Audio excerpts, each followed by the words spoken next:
Television flickered with an old British Western, its tinny soundtrack scraping against the silence of the apartment like a rusted blade on glass. The noise only made the stillness worse. Not the gentle kind of quiet, the warm, breathing stillness of a home at rest. This was the cold, deliberate silence of a space that had been sealed off from the world.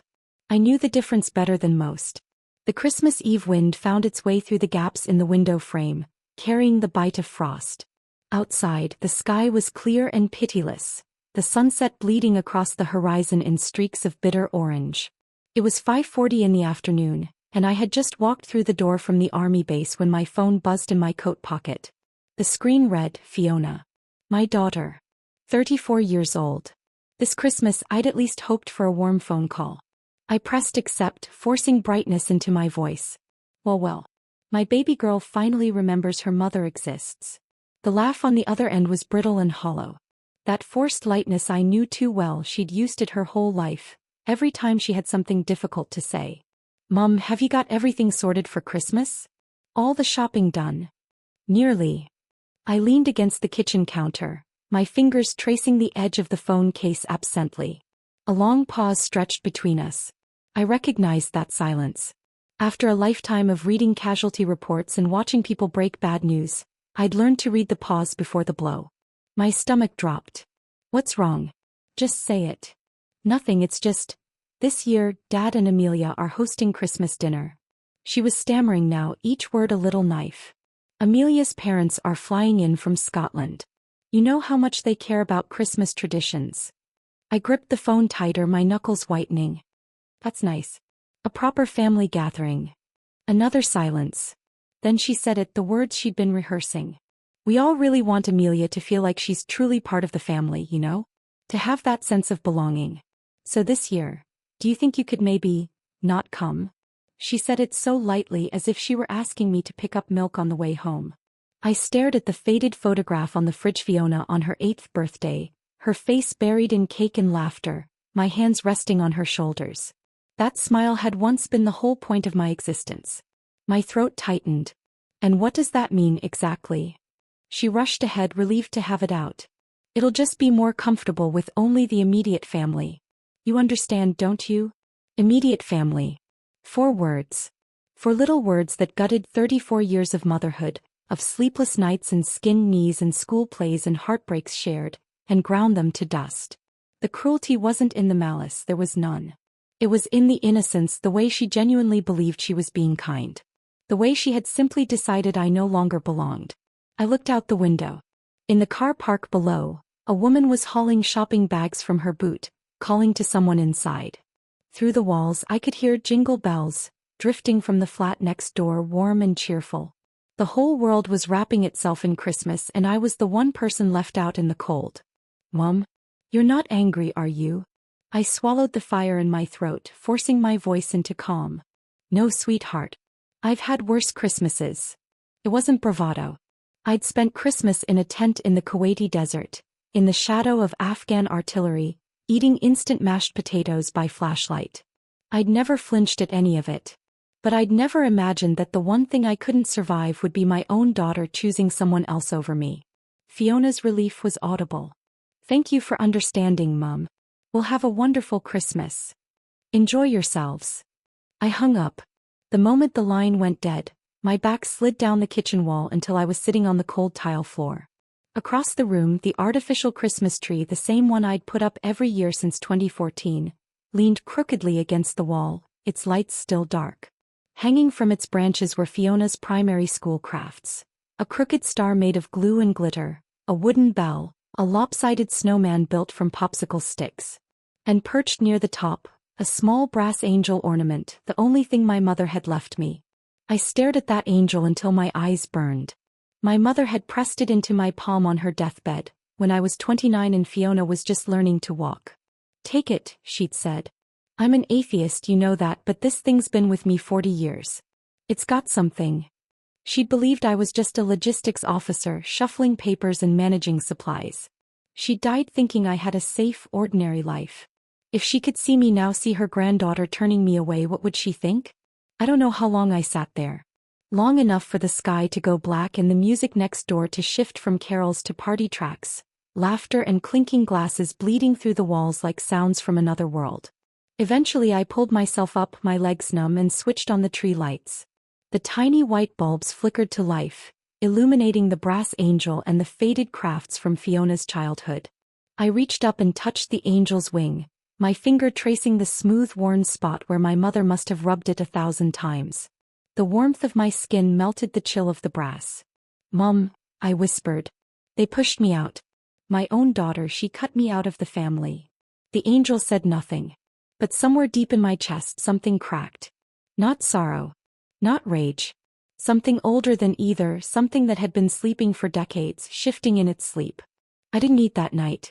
I sat on the sofa, staring at the lit tree until 3 in the morning. And at 3 I made a decision. Before dawn the next day I drove through the gates of the army base. The guard waved me through by reflex. I'd been doing this route for years. I walked into the emergency operations center and pushed open Martin Wainwright's door. He was hunched over his morning coffee, scanning the day's briefing, and looked up in surprise. "Margaret? I thought you were off today. I'm still short 2 people for the Christmas shift, actually." "I'll take it."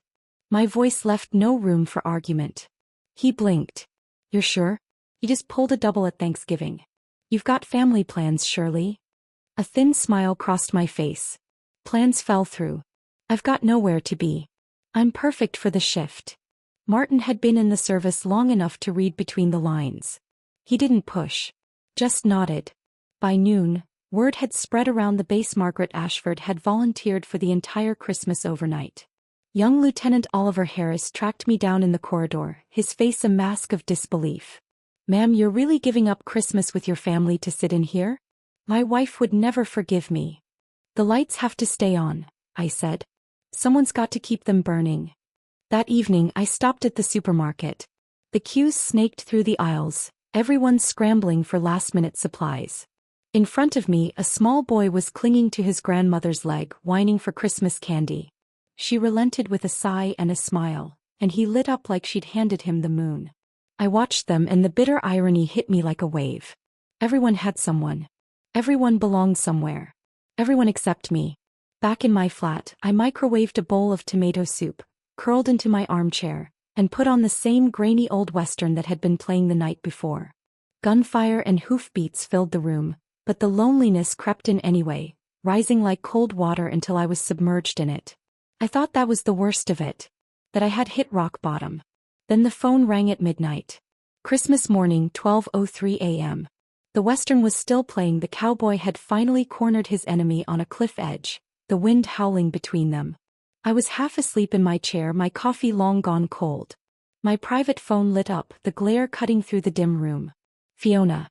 For a second I thought, maybe she's calling to wish me Merry Christmas after all. Maybe she had a moment of... I answered. Before I could speak, her voice erupted from the speaker, fractured and raw. "Mom. The ma just called Dad's house. In the middle of the night." Amelia answered. "They said it was an emergency, highest priority. They demanded to know where you are and that you're safe." "What are you doing, Mum?" "Where are you?" The breath left my lungs. The cowboy on the screen was still holding his gun, but all I could see was the snow of static flickering across his face. Outside, someone was setting off fireworks, someone celebrating the first minute of Christmas a little too early. I heard my own voice respond, impossibly calm. "What did they say exactly?" "I don't know." Amelia was terrified. "They said your emergency contact was Dad's number. They said it was a security verification, something about national..." "Mum, what have you been hiding from me?" I closed my eyes. 12:03 a.m. on Christmas morning. 34 years ago, almost to this minute, I'd heard Fiona's first cry. I'd been lying in a hospital bed, exhausted and soaked, but that sound had made everything worth it. And now, in the same hour, that same daughter was asking me who I really was. "Fiona," I said, using her childhood name, the one only her grandmother and I called her. "Put your father on. He's downstairs with Amelia's parents." Yow. The cold edge in my voice must have cut through. 2 seconds of silence, then her footsteps running, the background music swelling as she opened a door. Silent night, orchestral, so lovely it made me sick. A man's voice, low and lazy. "Fiona? What's going on?" "James Ashford. My ex-husband." In his new home with his new wife, living his new life. He took the phone and I could hear his anger building before he even spoke. Margaret, what the hell is going on? The Ministry of Defense called my house in the middle of the night. Amelia's in tears. Do you have any idea what day it is? I do, I said. 3 minutes ago, I thought it was the worst Christmas I'd ever had. He paused, off balance.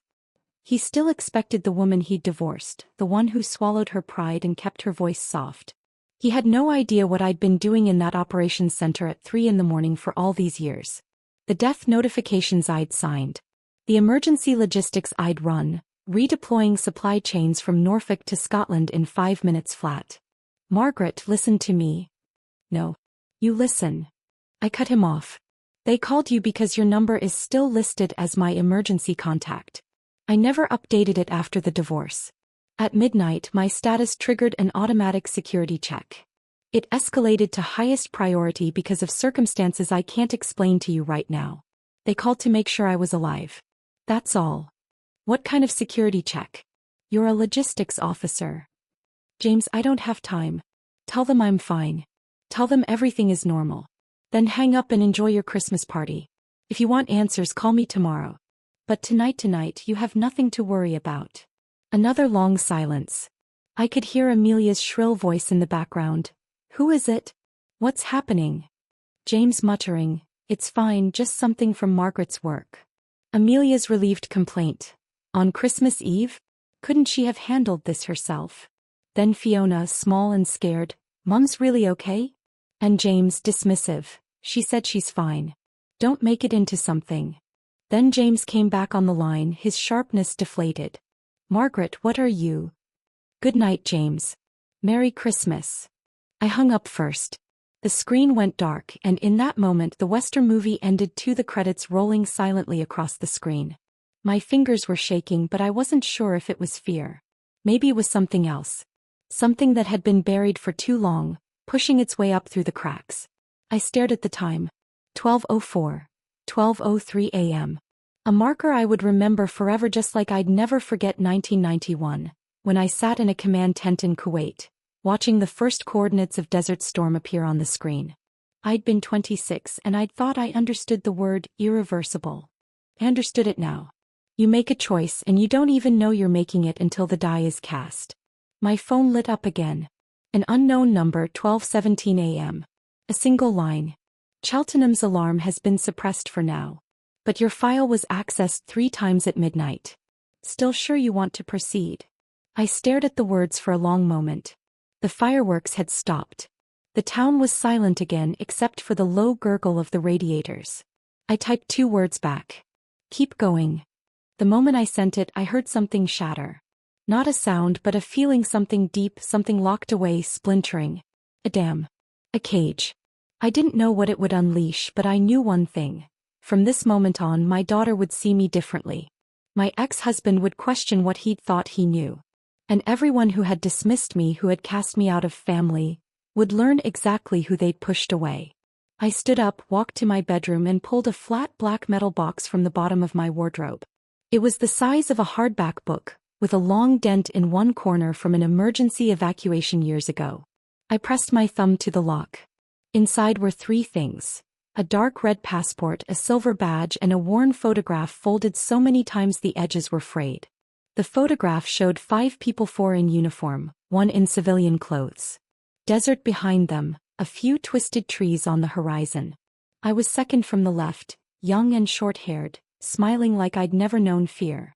I flipped it over. On the back in faded ink, Cheltenham, winter 1992. Velvet team all present. I traced the words with my thumb.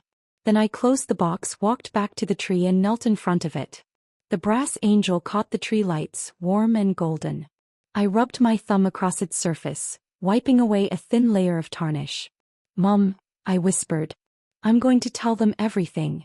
At 6:17 a.m., Lieutenant Morris arrived to relieve me. He was a young man still carrying the hopeful energy of a new enlistment, and he'd brought a thermal bag full of hot cross buns and tea. Morning, ma'am. Brought you breakfast. I took the bag and he flinched at the chill of my fingers. You all right? Looks like you had a rough night. Everything was fine. I said, standing and pushing my chair back under the desk. Midnight system check from Cheltenham at 3:15. I confirmed. That was it. I walked out into the gray winter light, the low clouds pressing down like old quilts. The car park was quiet. I got into my blue Ford Focus and sat for a moment, staring at the windscreen, not knowing where to go. My phone rang. Fiona. I counted 5 rings before I answered. Mom. Her voice was frantic, still keyed up from the night before. Are you off work? Where you now? I couldn't sleep. Dad said it was resolved, but I don't believe him. I think he's hiding something. Amelia's been weird all morning. What is going on? I looked at myself in the rearview mirror. Pale face, dark circles, clear eyes. A plain, ordinary 58-year-old woman in a navy jumper. Except the woman in the mirror had something different behind her eyes now. Something that had been asleep for a long time finally waking up. Fiona, I said gently. Have you had breakfast? What? Breakfast. Christmas morning. The turkey's not for hours yet. Did you have hot milk? You always used to want hot milk and cinnamon rolls on Christmas morning. Your father always burned the bottoms, but you never minded. The line went quiet. I could hear her breathing change, that little hitch that meant I'd caught her off guard with a memory. Mom, she said, her voice softer now. You're still not answering me. I will. But not today. Today you stay where you are and celebrate. Tomorrow or the day after come to my flat. I have something to show you. What? You'll see. I started the engine, letting the low rumble fill the silence. Merry Christmas, sweetheart. Mom. I hung up. When I got home the sky was fully light. I made hot chocolate and curled up in my chair watching the car park outside. Across the street, people were moving through their windows, setting tables, unwrapping presents, children bouncing with new toys. Everyone had someone. Everyone belonged somewhere. But I didn't feel the same ache I'd felt the night before. Something harder was taking shape in my chest. I went to the bedroom, opened the black box again and took out the old passport. Inside the back cover was a photo of me from 1992, short hair, eyes that could cut glass, no smile. Beneath it an ID code and a stamped emblem. A swan with outstretched wings, simple but deeply etched. That woman was Margaret Norris. Field agent for Cheltenham's Central Analysis Group. 12 years, 7 countries, 3 operations that didn't officially exist. All of it was blacked out now, locked in the deepest archive. Along with my name, my face, everything I'd done. Sealed forever. Until someone pried that lid open last night. My phone buzzed. Unknown number. For words, phase 2 initiated. I flipped the phone face down on the table. Then I stood, walked to the tree and removed the brass angel from its branch. The cold metal warmed in my palm, the worn edges pressing into my skin. Mom, I said to the empty room. Tomorrow I'm telling Fiona everything. Whether she can handle it or not, I can't keep hiding. On Boxing Day, Maureen's cafe was warm and full of the smell of baking. The old Irishwoman had opened just for me, giving me the use of her upstairs room. I arrived early and sat by the window watching the street. At 1:50 I saw Fiona turn the corner. She was wearing a cream-colored coat, her auburn hair wind-tossed, clutching a small paper bag. She hesitated at the door for a moment before pushing it open. I heard Maureen greet her, heard her footsteps on the stairs. When the door opened, she stood there, flushed with cold, looking at me like she wasn't sure what she'd find. You came, she said. So did you? Sit. She hung her coat and crossed to the table, setting down the paper bag. Your Christmas present. I didn't give it to you before. Then she saw the cinnamon rolls and apple juice on the table and her eyes paused. You bought these. Your favorite. Her mouth twitched, fighting a smile. Mom, you said you had something to show me. I slid my phone across the table. On the screen was the scanned document from the Ministry of Defense Personnel Archive, a record showing my file had been accessed 3 times at midnight on Christmas Eve, from a terminal in Cheltenham at level 7 clearance. Fiona studied it, her frown deepening. Cheltenham, level 7. Why is someone looking at your file? I took a breath. The winter sun had climbed high enough to hit the table, lighting up the cinnamon rolls plastic wrapper. I looked at my daughter's face, the face I'd watched smile, cry, fall, and stand back up for 34 years. Today she would see a side of me she'd never known existed. You're 34, I began. But your mother has lived 2 lives. The first one you never knew, your father didn't either. It started in 1992 and ended in 2004. For 12 years I wasn't working in logistics. I wasn't counting supplies in a warehouse. Fiona's eyes widened. Her hands, which had been clasped in her lap, gripped the arms of the chair. Then what were you doing? I looked straight at her. I was an intelligence analyst. Field agent for Cheltenham's Central Analysis Group.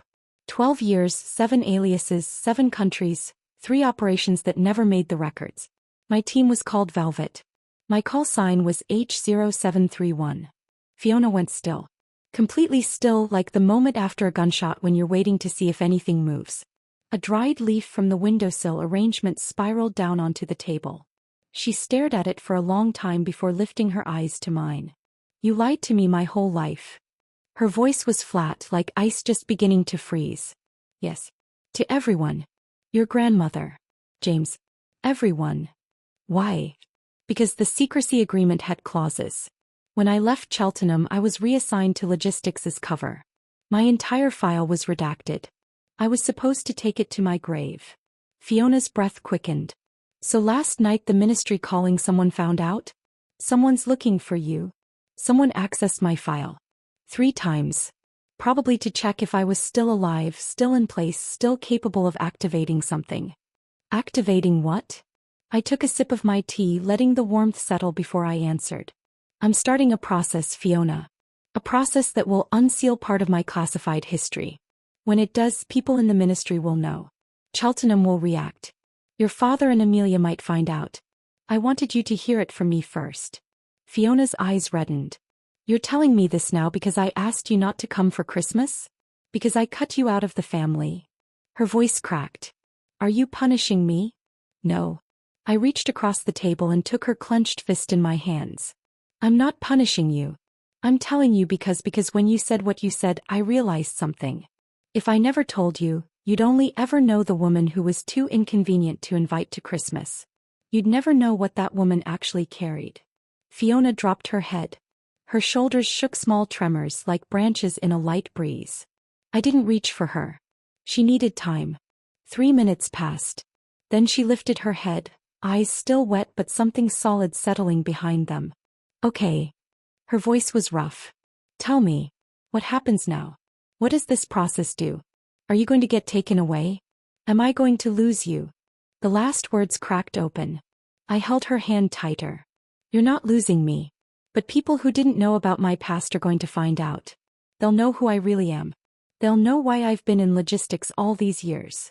Fiona pulled her hand back, but only to reach for the cinnamon rolls. She tore open the wrapper, broke off a piece and chewed. Then she laughed a broken, gasping laugh. It's still the same. I broke off a piece too. Cinnamon and sugar dissolved on my tongue. Across the table, my daughter was eating childhood comfort food with me like we were 2 kids sneaking treats. Sunlight spilled across the table, warming the space between us. Can I come? She asked abruptly. Tonight. To see the people you're meeting. I stared at her. The defiant set of her jaw, the way she didn't flinch. She was 16 again, demanding to know why she couldn't go to that party. No, I said. But I'll tell you everything when I get back. She nodded slowly. Then she stood, pulling on her coat, and stopped at the door. The light from the window rimmed her silhouette in gold. She looked back and smiled. Merry Christmas, Mum. Truly. She left. I sat in the sun, watching her coat disappear around the corner, and drank the last cold dregs of my tea. At 2 o'clock I drove east on the A40. The winter fields stretched out under the gray sky, flocks of crows lifting from bare trees and settling again. I drove with my mind clear, no fear, no second-guessing. Just the moment. An hour later I parked outside a gray 3-story building on the edge of Cheltenham. From the outside the town looked ordinary Georgian streets, neat houses, bare-branched trees. But underneath the surface I knew what lurked. Buildings with no signs, blacked-out windows, doors that didn't open to the public. Inside, the corridors were carpeted in navy, deadening sound. A clerk checked my ID and led me to a meeting room on the 2nd floor. I pushed the door open. He was already there. 60s, gray hair, wire-rimmed glasses, a soft gray cardigan. He stood when he saw me, and the smile that spread across his face was achingly familiar. I'd seen it 30 years ago in a windowless room in the basement of this same building. Richard, I said. I thought you'd actually retired. Richard Grayson stood by the Venetian blinds, striped shadows falling across his face like prison bars. He motioned me to a chair. I did retire. They dragged me back as a consultant. 3 months. Today's the last day. Convenient that your last day fell on Boxing Day. Just to see me.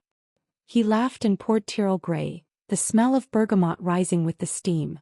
H0731, he said using the old call sign. When you activated the Velvet Protocol, did you think about what my reaction would be? I knew you'd be waiting. The annual ping to check my file status, that was you, wasn't it?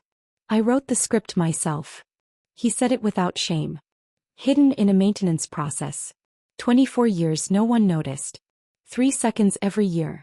Enough to read the status flag. And this year. Somebody else accessed your file at 12:03 a.m. Not my script. And they cleaned their tracks. I set down my teacup. Who? I don't know. But it's bad. When the Velvet Protocol triggers, the ripples spread. There are only 3 of us left now, me and Sean. I've contacted him. He's coming. Sean McRae. The youngest of us. 23 during the operation, a signal analyst. Disappeared into Scotland after the team dissolved. Richard had been keeping a thread on all of us all these years. He wrote the deadline clause, I said.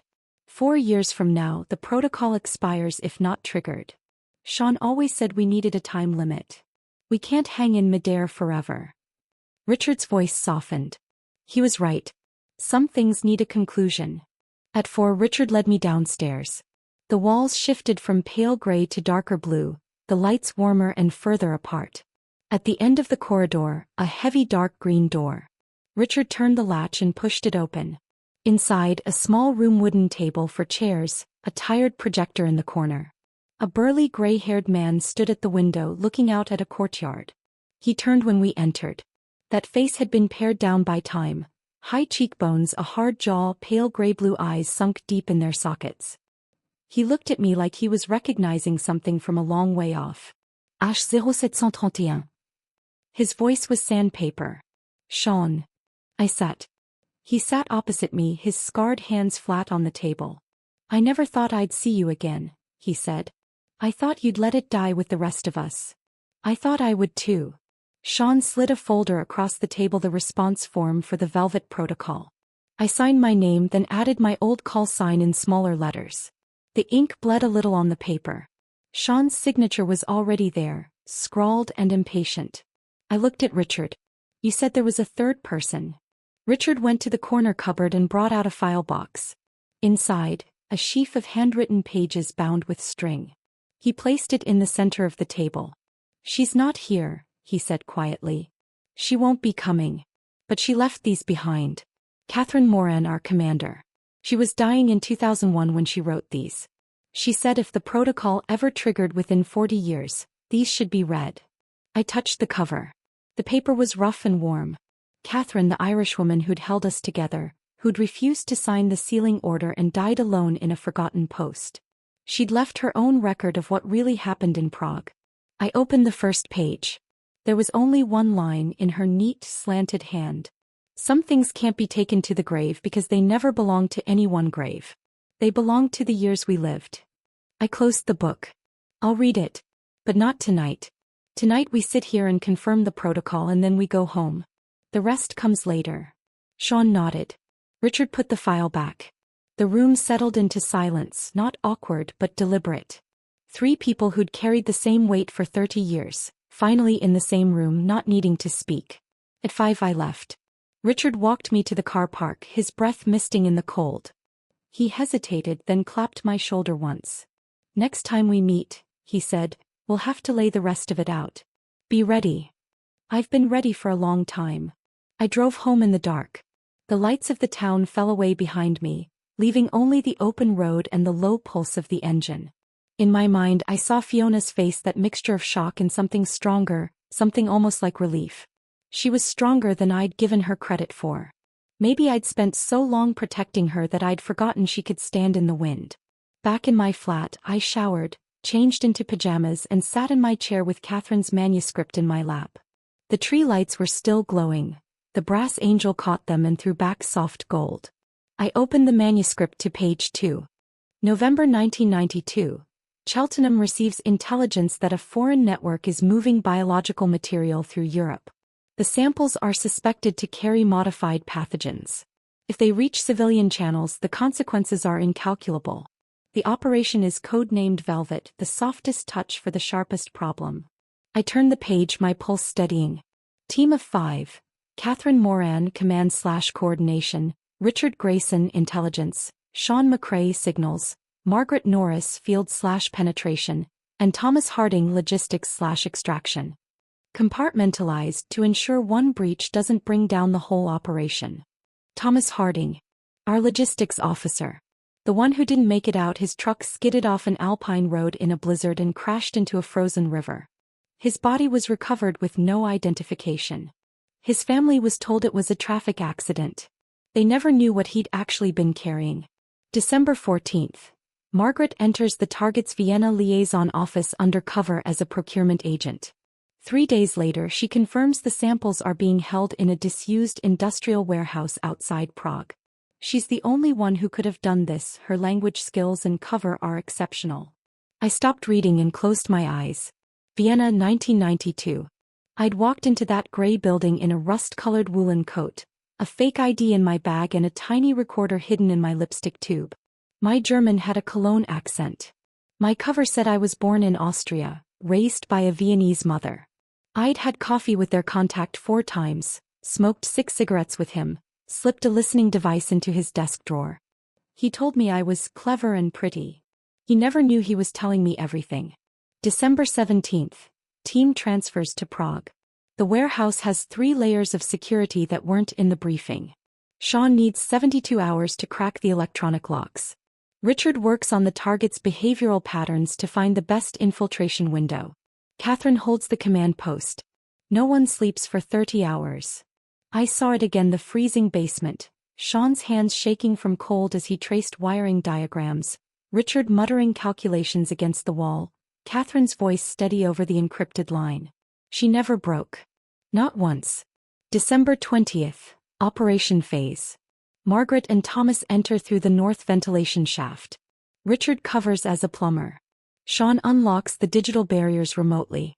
Catherine's orders come through without a second's delay. I closed the book. The tree lights swam in my vision. I could smell the rust in that ventilation shaft, feel the metal scraping my protective suit, hear Thomas whispering, 15 more feet. His voice compressed to a vibration in the narrow space, but clear as a bell against my ear. Then the rest. The part that got redacted. Catherine's evaluation note. Due to H0731 executing an order that exceeded the intended parameter, tactical deviation occurred, but completion rate increased from 47% to 89%. Recommendation regarding H0731. I'd blacked that out myself. Every word. Because if that recommendation had stayed, Margaret Ashford wouldn't be sitting in this room. She'd have been moved, buried, probably long gone. And the decision that recommendation condemned the 30 seconds in Prague that saved my team, that made the whole operation work, would have killed my career and maybe my life. I opened the manuscript again. Catherine's handwriting got messier toward the end, shaking, ink running thin. I don't regret what we did. I regret that we split apart and never got to tell it whole together. I thought time would blur it, but time just covered it in dust. Underneath the dust, it's still the same. I hope someone reads this one day and sees it as it was. I closed the book at dawn. On the last page, beneath her signature, she'd written one more line. The living must remember for the dead. That is our duty. At 9 my phone rang. Richard's voice was heavier than usual. Sean went back to Scotland. He's found some of his original intercept logs from the operation. He'll be back in 2 days. Good. And I found something else. That file access on your record? The instruction came from a retired senior official's account. An account that should have been deleted 3 years ago. Someone built a ghost account in the system, made it look like an old maintenance process. Whoever did it knows Cheltenham's infrastructure inside out. Age range? Couldn't say. But the operational signature is old. 10-year-old command structures. An older hand. Maybe older than either of us. I gripped the phone. You think it's someone from the operation? Possibly. After Velvet disbanded, one of our shadow coordinators was never formally reassigned. You remember Stephen Hackney? The name hit me like ice. Hackney, the man who'd fed Catherine's reports upstairs, who'd cut our logistics if we stepped out of line. He'd been transferred to a non-recorded department and then... He should have retired before you. He did. But his terminal was never wiped. It sat on a rack, powered down until someone switched it back on this summer. And the last activity on that terminal? A ping to your file number. Someone had used Hackney's machine. Someone who knew his passwords. Someone who'd waited until after he was gone to use the ghost route. Richard, I said, I can't deal with that now. Just monitor it. If anyone pings my file again, cut the connection. I've got other things to handle. Your daughter. She knows. I told her yesterday. Richard exhaled. You're braver than me. I've never told my son. How old is he? 41. He just had a baby. I look at him sometimes and think, should I tell him what his father really did? Catherine said it, I replied. The living must remember for the dead. If you don't tell him, that part of you vanishes. He'll only ever see the gentle old man. Richard was silent for a long moment. You might be right. Fiona came in the afternoon unannounced. Snow dusted her coat as I opened the door. She brushed it off, stepped inside, and went straight to the Christmas tree. She touched the brass angel. Grandma's, she said. Yes. I think this angel's been watching you do things we never knew about. For 30 years it's been hanging there watching. She turned to face me. Her eyes were tired but steady. I thought about what you said last night. 12 years. Were you ever hurt? Were you ever afraid? I gestured to the sofa and she sat. I broke my ribs once in Istanbul, jumping out a third-story window into a dumpster. I was drugged in Vienna, woke up tied in a basement and spent 2 days getting free. I said it flatly, like I was reciting a shopping list. Afraid? Of course. But sometimes fear sharpens you. You think more clearly when the stakes are absolute. Fiona listened, her hands clasped in her lap. Then she said, Did I hurt you? The other night on the phone. I met her eyes. Yes. Honesty was better than comfort. But we've said other things since then. Heavier things. I'm not going to hold that call over you. But I want you to know everything you say to me, I hear it. Fiona's eyes reddened. She brushed her face with her sleeve, then laughed shakily. You're terrifying, you know that? Sitting there telling me about broken ribs like it's a recipe. Some things you learn to talk about without flinching. He asked about Richard and Sean. I told her they were alive, they were safe. I showed her the old passport with its 1992 photo. She looked at the image for a long time. You look different, she said. Older. Not just that. Your eyes. In this photo you look like you're about to do something. Now, she paused, searching for words. Now you look like you already did everything and you're waiting for the result. I blinked. Then I laughed a real laugh, surprising myself. Maybe you're right. Maybe I am waiting. She left at dusk. At the door she hugged me tighter than before. You're going to tell me everything from now on, right? No more secrets. As much as I can. Good. He pulled back and smiled. I can handle it. After she left, I moved the angel to the center of the tree where the light caught it best. I sat in the dark with Catherine's manuscript in my lap, feeling the weight of 30 years settling on my shoulders. Mom, I said to the empty room. Catherine couldn't forgive herself. And I'm not sure I've forgiven myself either. But maybe it's time to try. The angel stood in its light, steady and gold. The day after Boxing Day, the town settled back into ordinary rhythm. Supermarkets reopened. The post office queue filled with people returning gifts. Maureen's cafe was busy again. From the upstairs window, I watched her moving between tables with her coffee pot, silver hair catching the winter light. At 10 Richard called. Sean found something in Scotland. Original intercept logs, not the sanitized versions, the ones he kept himself. He kept copies. That was against. I know. But he was 23.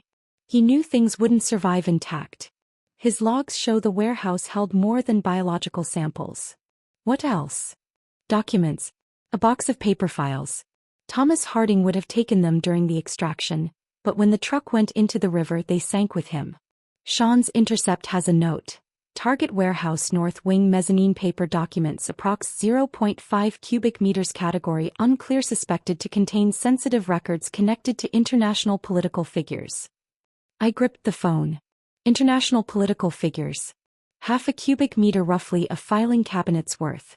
If those documents really held what Sean's log suggested, then Velvet hadn't been just a biological recovery mission. It had been a dual operation extraction and information capture, and the rest of us had never known. Thomas knew, I said slowly. And Catherine. Catherine's briefing never mentioned the documents. Sean caught the keyword listening to a Czech conversation, but he didn't pursue it because Catherine's orders said, focus on sample-related frequencies. My mind was already racing. Thomas Harding, driving down that Alpine road with the biological samples and a box of paper that could ruin careers, maybe lives. He'd taken the documents out of Prague and then the river took him. The samples were lost. But the documents, those were still down there if they hadn't been destroyed. Richard, I said, Catherine's manuscript, did she mention documents? Not in so many words. But there's a line on page 10 she scribbled out so hard I couldn't read it. I assumed it was a mistake, but now. Send me a photo. 2 minutes later an image arrived on my phone. Page 10, a line obliterated by multiple passes of ink. But at the edge, just visible, the tail of a letter, curved like a P. I replied, get a spectral scan. See if we can read what's underneath. I know someone in document restoration. He's done government work. Do it fast. I paced the flat after the call. 2 voices argued in my head. Leave it alone.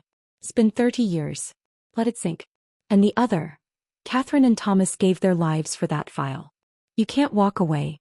By afternoon, I'd bought a notebook and begun copying Catherine's manuscript, transcribing the faded parts, adding notes from memory.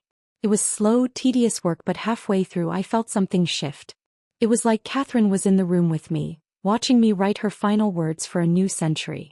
Fiona texted, Amelia's parents leave tomorrow. Last Christmas dinner tonight. I don't want to go alone. Can you come? I stared at the screen. Dinner at James and Amelia's house, the place I'd been uninvited from. Face to face with the family that had replaced me. Are you sure? I typed. I want them to meet you. Properly. I exhaled.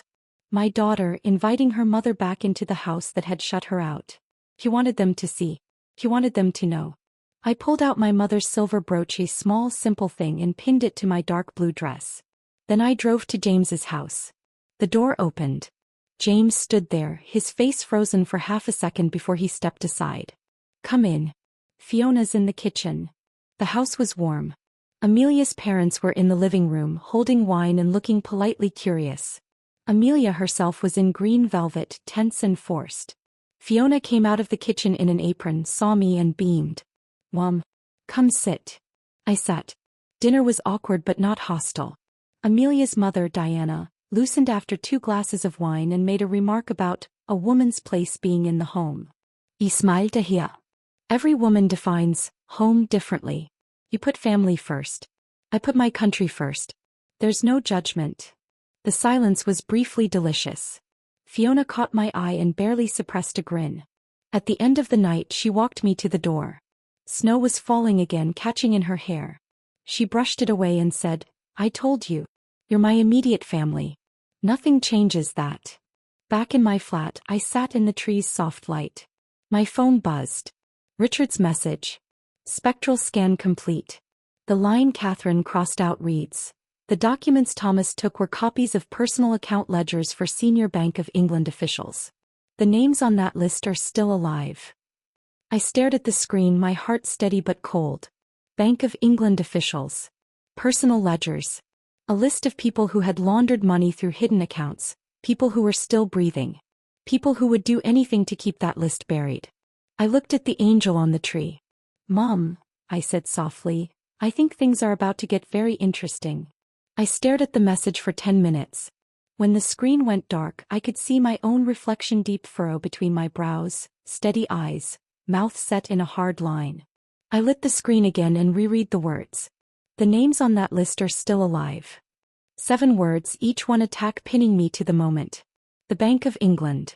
The heart of the country's financial system. The documents Thomas had taken accounts that powerful people had used to move money they shouldn't have had. The amounts involved would have been enough to shake entire institutions. And now those documents were 30 years frozen, buried under Alpine ice. But if they were ever recovered, the men on that list would pay. I called Richard. He picked up before the first ring finished. You read it. I read it. I've been in the archives all afternoon. The Bank of England had an internal audit crisis in 1993. 3 senior directors resigned suddenly, personal reasons. But I found something else in the logistic logs. In February 1993, Cheltenham sent a 4-person team to the bank for what they called a security audit. Who was leading that team? Stephen Hackney. The name hit again. Hackney, the shadow coordinator who'd been watching my file from beyond the grave. He'd gone to the Bank of England after Velvet because he knew about the documents. He knew Thomas had taken them. He knew they were at the bottom of a river. He went to make sure the people on that list were keeping quiet. Richard, I said slowly, Hackney's dead. But someone's still using his terminal. A living person walked into the server room and used his login. A person inside Cheltenham. Someone who knew where the machine was, what it was for, and how to make it invisible. I stood and paced. The angel watched from the tree. Don't chase that yet, I said. I'll handle it. You keep digging. And tell me if anyone else tries to tap my file. Be careful. I hung up, grabbed my coat and drove to the brick house in the fields. Hurst was there, her screens glowing with lines of code I couldn't follow. They tried to ping your file again, she said without turning. I blocked it. But they'll try another route. Can you trace the source? To a switch port. But the port is registered to a decommissioned server that someone powered back up. Unless we open the physical door of that server room, it's just a light on a board. I sat down. If I got you into Cheltenham, could you sever the connection for good? She looked at me. Physically entering a Cheltenham server room requires B-level clearance. I have it. Her eyebrows lifted slightly. B-level clearance was rare, reserved for officials handling cross-departmental emergencies. I said it like I was offering her a cup of tea. When do you need me to go? She asked. Tomorrow night. Prepare a cover. Understood. As I reached the door, she called out, one more thing. Your daughter's phone, it was hit with a low-level location pulse yesterday. 30 seconds. Not a tap, just a location check. I froze at the door. Source. Same path as the file access. Same switch. I gripped the door frame. They were looking at Fiona now. The people on that list, they were confirming connections. Intercepted if it happens again, I said. And if you can bounce a signal back. Let them know they've been noticed. Understood. I drove home through the snow. Called Fiona. Keep an eye out. Don't go anywhere alone. If you see strange cars, call me. Are you okay? She asked. I'm fine. Can I see you tomorrow? Same place. Same time. The next day we met in Maureen's upstairs room. Fiona had a calm I hadn't expected. She was listening, absorbing, not pushing. You found the list? She asked when I finished telling her about Hackney's notes. Part of it. 24 names. One of them, Patrick Sterling, set up a foundation in the Caymans in 1992. The seed money came from someone on the list. The documents are at the bottom of a river?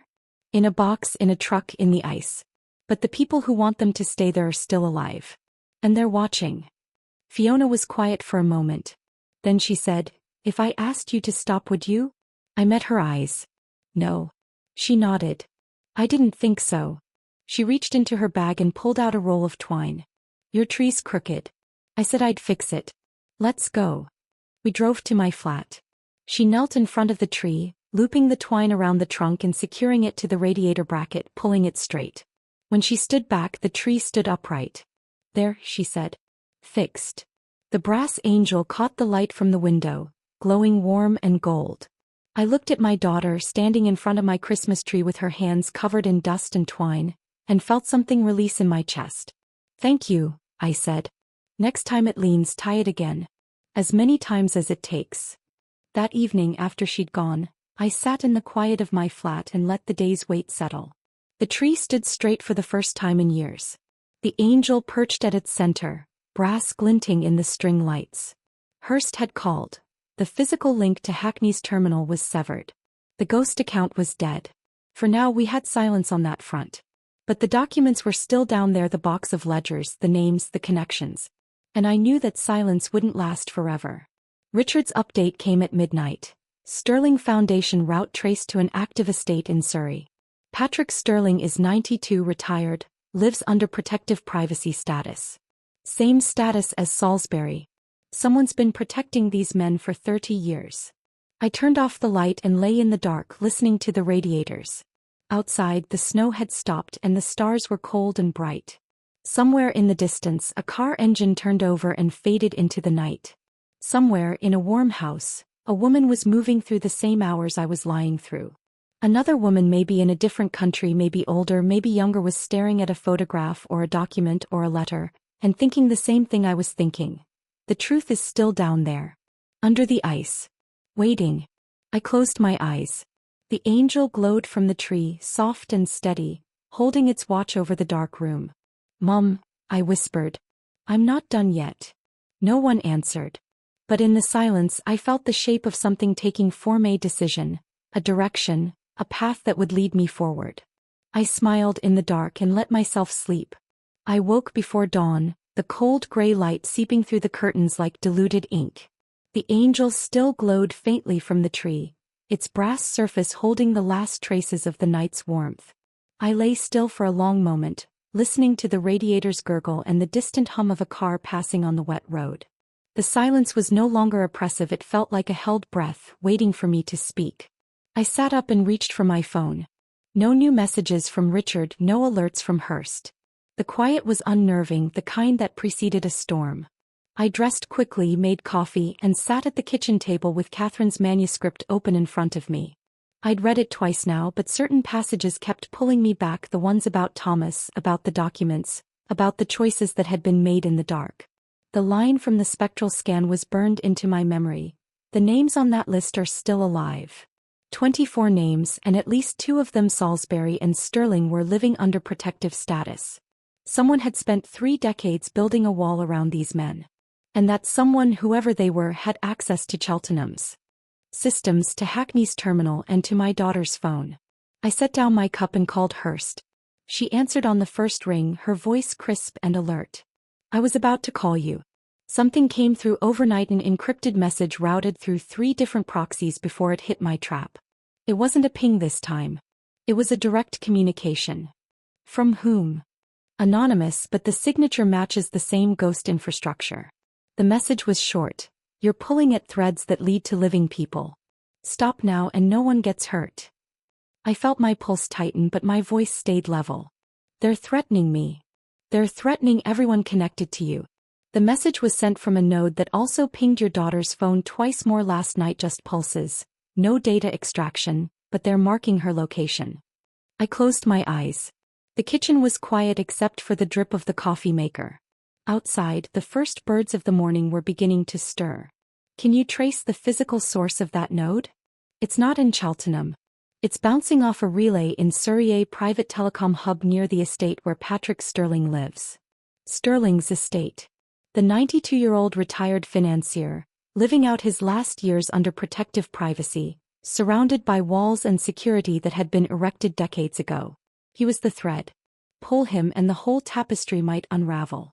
"I need to go there," I said. "Margaret, if there's a direct physical threat, then I'll face it. But I can't sit here while they track my daughter and threaten me into silence. I've been quiet for 30 years. That's long enough." Hurst was quiet for a moment. "I'll prep a vehicle with tracking countermeasures. And I'll put a monitor on the Surrey estate's outgoing communications. If anyone inside makes a call after you arrive, I'll know." "Good. I'm leaving in an hour." I hung up and dialed Richard. He picked up immediately as if he'd been waiting. "You've heard about the threat?" "Not yet, I just got off with Hurst." "What do you know?" "I know that the man behind the ghost account is still active and he's escalating. Sean called me this morning from Scotland. He's found another fragment in his intercept logs. A name he'd overlooked for 30 years. The person who orchestrated the cover-up after Prague wasn't Hackney alone. There was a civilian consultant attached to the operation, a financial analyst named Julian Croft. He was the one who advised Hackney on how to bury the Bank of England ledgers without leaving a trace. Croft disappeared in 1994, same year as Salisbury's resignation. But Sean found a voice annotation in one of his old recordings. Croft's last known address was in Surrey. Surrey again. That's Sterling's backyard. The pieces are all in the same drawer, Margaret. Sterling, Croft, Salisbury, they were all connected through the same financial network. And someone has been guarding that network for 30 years. I stood up, pacing the tiny kitchen. I'm driving to Surrey today. I'm going to see Sterling face to face. If he's the keystone, I want to know what he'll do when someone finally knocks on his door. That's dangerous. He's protected, probably has private security, maybe even government-sanctioned oversight. I'm not going in through the front gate. Hurst is helping me get close. I just need you to keep Sean on standby if I go dark. He needs to release whatever evidence he has to the press or the authorities. Richard's voice sharpened. You're talking about a dead man's switch. I'm talking about making sure the truth outlives me. If Sterling or his handlers decide to silence me, the story doesn't die with me. Sean's intercepts, Catherine's manuscript, Hackney's notes, they all go public. That's the only leverage we have. A long pause. Then Richard said quietly, You've thought this through. I've had 30 years to think. Now I'm acting. The drive to Surrey took just over 2 hours. The morning fog burned off by 9, leaving a crisp winter landscape of rolling hills and bare hedgerows. I drove a nondescript grey saloon that Hurst had prepared, clean plates, no GPS trace, a jammer in the glove box that scrambled any tracking ping within 50 meters. It felt like stepping back into a life I'd left behind, the careful choreography of moving unseen, of being a ghost in plain sight. Sterling's estate was set back from the main road behind a long drive lined with ancient oaks. The gate was wrought iron, tall and ornate, with a keypad and a camera mounted on a stone pillar. I didn't stop. I drove past, scanning the perimeter through the side mirror. There was a second entrance about half a mile further down a service road, gated but less fortified, with a rusty padlock that looked like it hadn't been changed in decades. I pulled over 100 yards past it, got out and walked back along the verge. The lock was old, the chain weathered. I'd brought a bolt cutter from my boot and it snapped through the metal with a dull crack. I pushed the gate open just wide enough to slip through, then closed it behind me. The service road curved through a copse of bare trees and emerged behind the main house, sprawling Georgian manor, its red brick facade softened by ivy. A gardener was trimming hedges near the back terrace, but he didn't look up. I kept to the edge of the lawn, moving from tree to tree until I reached a side door. It was unlocked. I stepped into a narrow corridor that smelled of beeswax and old wood. The house was silent, save for the ticking of a grandfather clock somewhere distant. I followed the sound of the clock until I reached a library, dark paneling, floor-to-ceiling shelves, a fire crackling in the grate. And in a high-backed leather chair by the fire, an old man sat with a book open on his lap. He looked up when I entered. His face was lined and pale, his hands spotted with age, but his eyes were sharp, the eyes of a man who had spent decades counting money and secrets. Mrs. Ashford, he said. His voice was thin but steady. I've been expecting you. I stopped in the doorway. You knew I was coming? I knew someone would, eventually. The question was whether they'd knock or break in. He gestured to the chair opposite him. Sit. The tea is still warm. I didn't sit. You're Patrick Sterling. I am. And you're the woman who's been digging up old graves. He closed his book, setting it aside. I don't have much time left. The doctors give me months, maybe weeks. So I'll give you what you came for if you'll sit and listen. I hesitated, then took the chair across from him. The fire popped and spat, casting long shadows across the room. I didn't order the cover-up, he said. I was a banker. I moved money for powerful people and I kept records of every transaction. That's what got me in trouble. When the documents Thomas Harding took from Prague surfaced in my files, I didn't know what to do. I went to Hackney. He was the only one who could make problems disappear. He made me disappear too. Gave me this house, this identity, this protective bubble. And in return, I signed a paper saying I'd never speak about the ledgers to anyone. But you kept a copy. Sterling's thin lips curved into a smile. I kept more than one. I kept the original annotations, the ones that listed not just the account numbers, but the names of the politicians and officials who owned them. That list, the real list, is the reason I'm still alive. They couldn't kill me because I made sure it would surface if I died. Where is it now? He reached into the breast pocket of his waistcoat and pulled out a slim leather wallet. From it he extracted a folded piece of paper, yellowed and creased. He held it out to me. Take it. I've been holding this for 30 years, waiting for someone brave enough to use it. The names on this list are the same ones that were in that box under the ice. If you publish this, you'll bring down people who have been untouchable for decades. But you'll also bring down the people who protected them. Hackney, my handlers, everyone who helped build the wall. Are you prepared for that?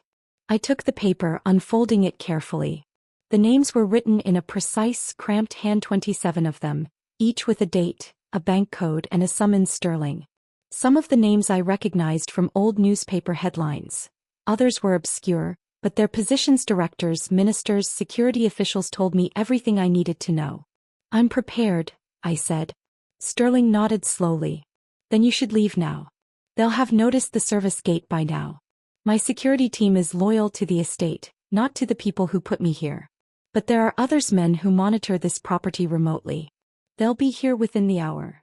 I stood, folding the list into my pocket. Thank you, Mr. Sterling.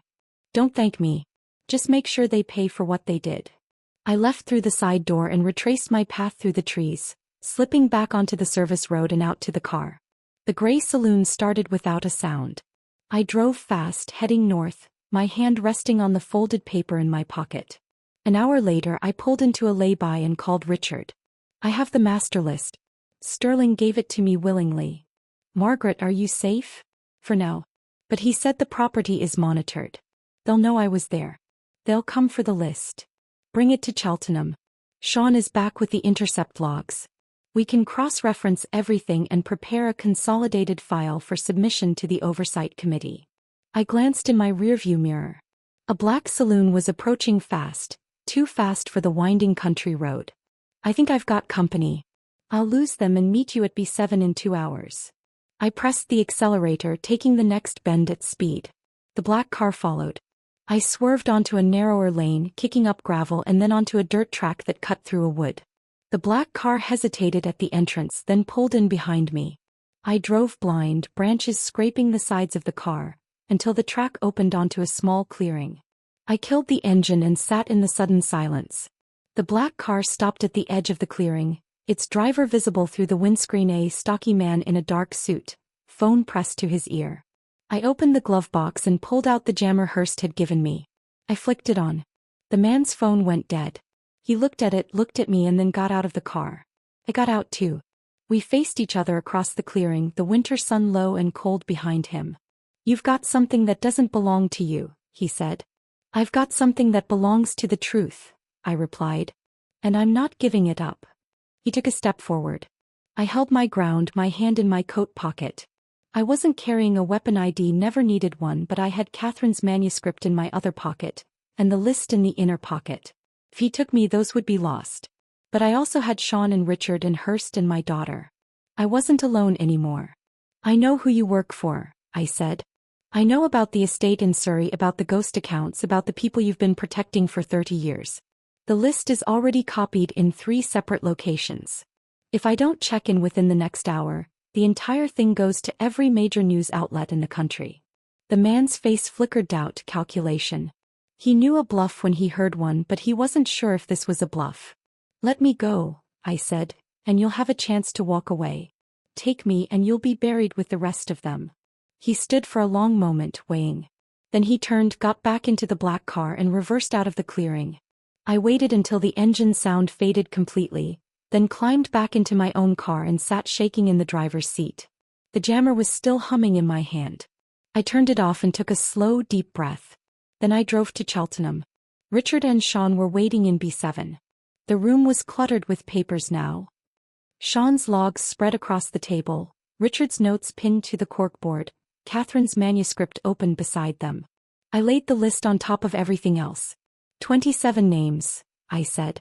Sterling gave it to me. He's dying. He wanted the truth out. Sean picked up the list, scanning it with his pale gray-blue eyes. This matches the intercept annotations. The dates line up perfectly with the account movements. Some of these men are still in office. Then we go to the oversight committee, Richard said. We present the combined evidence, the manuscript, the logs, Hackney's notes, and now this list. We force a public inquiry. There's one more step, I said. The documents in the ice. If we can recover them, we have physical evidence that can't be dismissed as hearsay or reconstruction.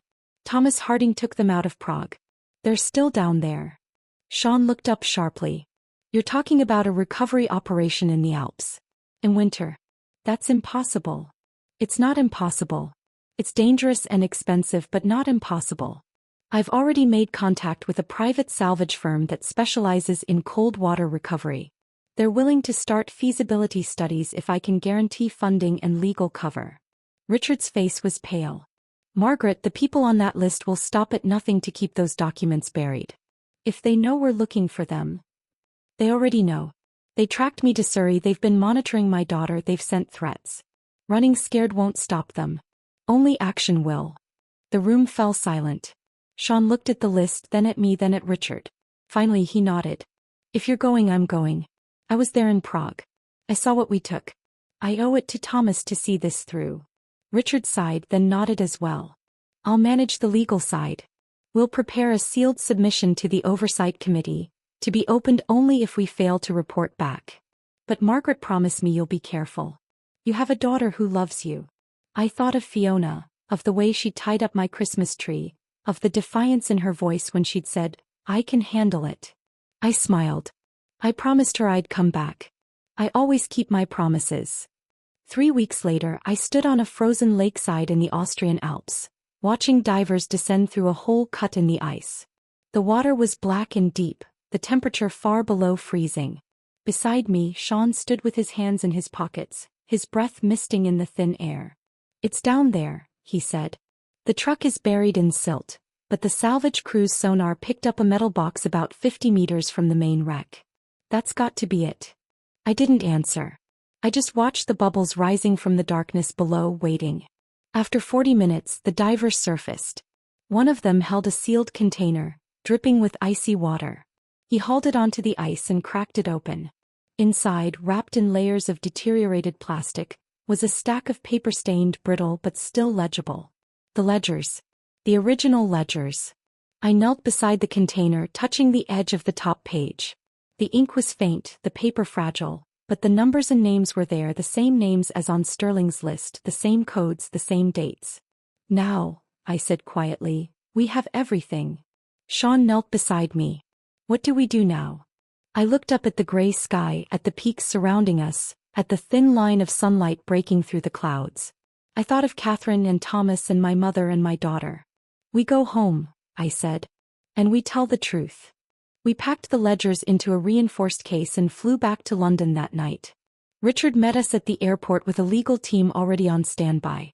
By morning, the story was in every paper, the buried evidence, the dormant accounts, the men who had spent 3 decades hiding from justice. The Oversight Committee opened a full inquiry. The names on the list resigned, were arrested or fled. The wall that had been built around them crumbled. And I went home to my flat, where the Christmas tree still stood straight, and the brass angel still caught the light. Fiona was waiting there, a cup of tea in her hand and a smile on her face. You did it, she said. We did it, I replied. She put her arms around me and we stood there in the quiet of the apartment, the angel glowing above us, the world outside finally beginning to heal. I didn't sleep that night. I sat in my chair looking at the angel and felt a peace I hadn't known for 30 years. Mum, I whispered. It's done. The angel said nothing.